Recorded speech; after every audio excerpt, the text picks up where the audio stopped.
سب سے پہلی بات یہ ہے کہ دعوت کی عظیم محنت اللہ نے ہم کو لگایا ہے، ہم لگے نہیں ہیں، اللہ نے ہمیں توفیق دی ہے، اور اللہ نے توفیق اس لیے دی ہے تاکہ اس محنت کو صحیح کر کے اس محنت کے ذریعے اپنی زندگی کو دین پر ڈال کر ہم دنیا میں زندگی گزارے ہیں،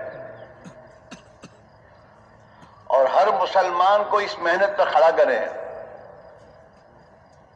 اس لیے کہ ہر مسلمان کی زندگی میں دین یہ مطلوب ہے کہ ہر مسلمان کی زندگی کا دین اس کی زندگی میں آئے۔ ہمارے گھر مسلمانوں کے گھر بننے چاہیے، یہود و نصارہ کی طرح گھروں میں میرے دوست دنیا بھر کی چیزیں لا کر گھروں کو سجانا یہ ہمارا مسلمان کی زندگی کا مقصد نہیں ہے۔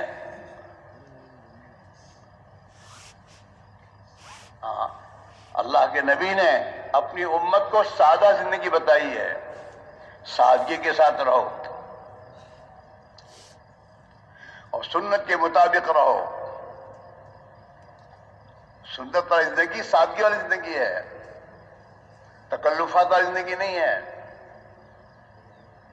سنت والی زندگی سے کے ذریعے انسان میں چھوٹا پن آئے گا، بڑا پن نہیں۔ میں تبلیغ والا ہوں، یہ بڑے بول نہیں بولا کرتا ہو، میں پرانا ہوں نا، میں اللہ کا بندہ ہوں۔ اس میں یہ میں کہتا اللہ کا بندہ ہوں، میرا ملازم بھی اللہ کا بندہ ہے، میں بھی اس کا اللہ کا بندہ ہوں، لہذا مجھے اپنے ملازم کے ساتھ چھوٹا بن کے رہنا ہے، سیٹ بن کر نہیں۔ میرے اخلاق، میرے بولنے کا یہ میرا درد نہیں ہوگا بھائی، کہا جاؤ کرو۔ ہمارا ملازم ہمارے اخلاق کو دیکھ کر ہماری بات کو مانے گا، ہماری اولاد ہمارے اخلاق کو دیکھ کر ہمارے سامنے سرنڈر ہو جائے گی۔ ابا کہہ رہے ہیں، ہمارے محلے کے لوگ ہماری زندگی کو دیکھ کر ہمیں سلام کریں گے۔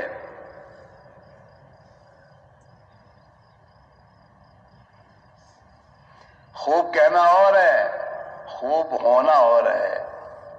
تبلیغ میں ہر دعوت کی محنت کرنے والے سے یہ بات کہی جا رہی ہے کہ خوب ہو کر زندگی گزارو۔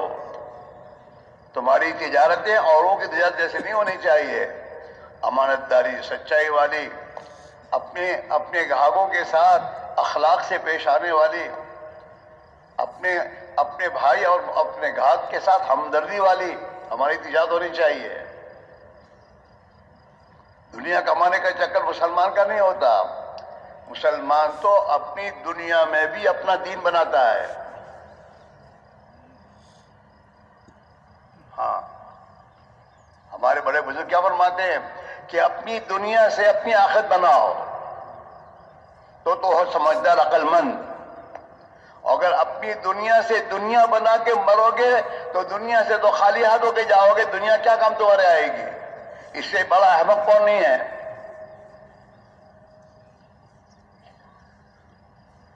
ہاں، رہتا ہے کراچی میں اور لاہور میں بنگلہ بنا رہا ہے، کیا کہو گے؟ احمق آدمی ہے۔ جانا مر کے آخرت میں ہے، قبر میں جانا ہے، وہاں کی تیاری نہیں کر رہا اور اس دنیا کو سجا رہا ہے، دنیا کو بنا رہا ہے اور مر کے جا رہا ہے خالی ہاتھ۔ تو اس سے بڑا احمق کون ہوگا؟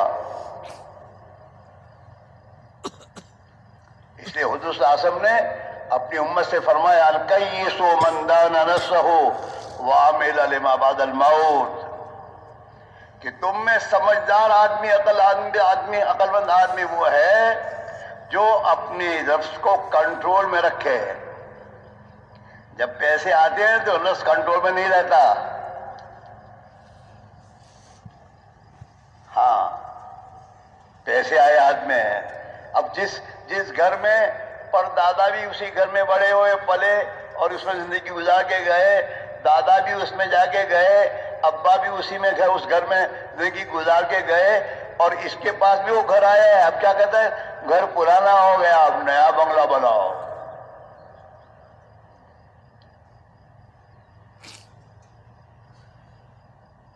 اب اس سے سوچتی دوسری باتیں، گاڑی موجود اچھی گاڑی ہے، گھر سے دکان پہ جانا ہے، دکان سے گھر پہ آنا ہے، کافی ہے. لیکن پیسے آ گئے، اب کھجلی ہوتی ہے، گاڑی بدلو، دوسری گاڑی لاؤ، ایک گاڑی لانا کافی ہے. یہ کبھی سوچتی نہیں ہے کہ اللہ نے مجھے مال دیا، میری آخرت بنا دو، میری آخرت بناؤ. غریبوں کے گھر بنا دو تاکہ ان کے گھروں میں رہیں گے، یہ دعائیں کریں گے اور میرا اللہ مجھے جنت میں گھر دے گا. غریبوں کے کام آؤ. ہاں، ہمیں اپنے محلے کے غریبوں کا کچھ پتہ نہیں ہے کیا ہے، ان کا حال کیسا ہے. کبھی تحقیق بھی نہیں کرتے. ہاں، اور اللہ کے نبی نے فرمایا تم میں سے وہ آدمی مومن نہیں بن سکتا جو رات کو پیٹ بھر کے کھانا کھا کے سو جائے اور اس کا پڑوسی بھوکا ہو.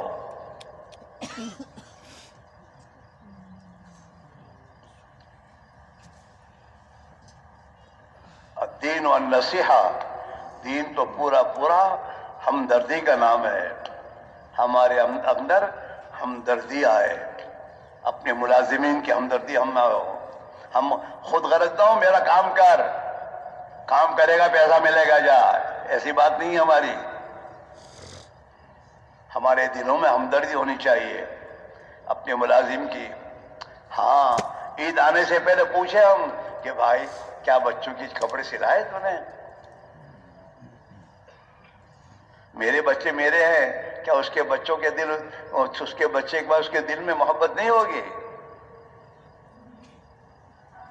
کہ بھائی گھر میں کیا حالات چل رہے ہیں؟ اور کہے گا سیٹ بھی بہت دنوں سے بیمار ہو رہی ہے اور یہ ہو رہا ہے. اب سیٹ کو رونا پڑے گا کہ یار میرے ملازم کے گھر میں اس کی بھی بیماری ہے، میں نے کبھی پوچھا بھی نہیں اور بیچارہ پریشانی میں زندگی گزاری اس نے. میرا اللہ کیا جواب میں دوں گا؟ پڑوسی وہ بیمار ہے بیچارہ اور مجھے پتا بھی نہیں، اور نہ میں اس بیچارے کی خیر خبر لینے گیا، چاہے وہ کوئی بھی ہو. اللہ کے نبی نے تو یہودی بچے کی، میرے دوستوں عیادت کے لیے آپ تشریف لے گئے ہیں.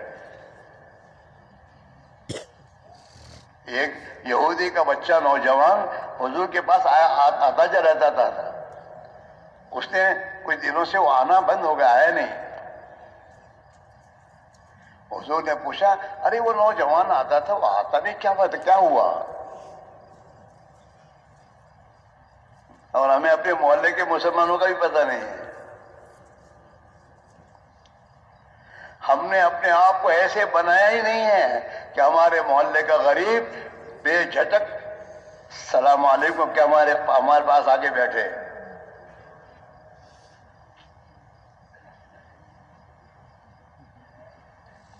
صحابہ نے کہا حضور تو بیمار ہے. اچھا چلو اس کی عیادت کے لیے جائیں گے.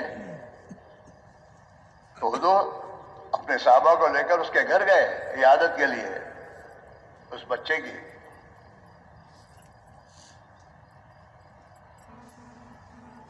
تو بچہ بیمار تھا اور آخری گھڑیوں میں تھا. حضور تشریف لے گئے اور وہاں اس کی عیادت کے لیے بیٹھے. اس کا باپ بھی وہاں موجود تھا. اللہ کے نبی نے تلقین کی کہ پڑھ لے لا الہ الا اللہ محمد الرسول اللہ. اس وقت بھی اللہ کے نبی کو یہ فکر ہے کہ دنیا سے ایمان کے ساتھ جائے تاکہ جہنم کی آگ سے بچ جائے.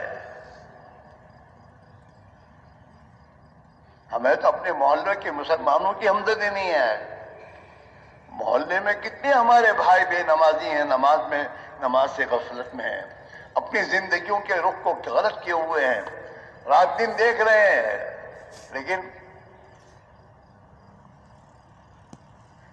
وہ بچے نے اپنے باپ کی طرف نگاہ اٹھا کے دیکھی. تو باپ نے کہا اطع ابا القاسم، حضور کی کنیت ابا القاسم تھی کہ ابا القاسم جو کہہ رہے ہیں مان لے۔ بچے نے کہا اشہد ان لا الہ الا اللہ واشہد ان محمد رسول اللہ، اور اللہ کو پیارا ہو گیا۔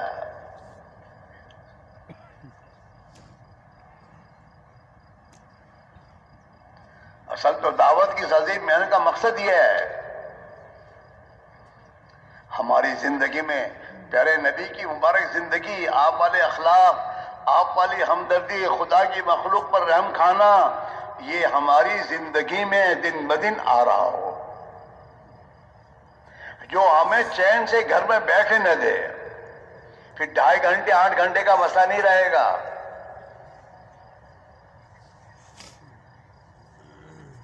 پھر ہم میں سے ہر آدمی جماعت کو لے کر جائے گا تو جماعت کے 15 ساتھیوں کی اس کے دل میں ہمدردی ہوگی اور ان کی خیر خواہی ہوگی، تو وہ چین سے بیٹھے گا نہیں، 24 گھنٹے ان لوگوں کے ساتھ رہ کر انہیں دین سکھائے گا، دین کی باتیں سمجھائے گا، دعوت کی محنت کو سمجھائے گا کہ یہ اللہ کا بندہ بن کر اور نبی کا امتی بن کر جائے، اس کی نماز صحیح ہو جائے، اس کا کلمہ صحیح ہو جائے، یہ گشت کرنے والا گشت کا طریقہ سیکھ لے، اس کی زندگی میں اخلاق کیسے آ جائیں، سنت والی زندگی کیسے آئے۔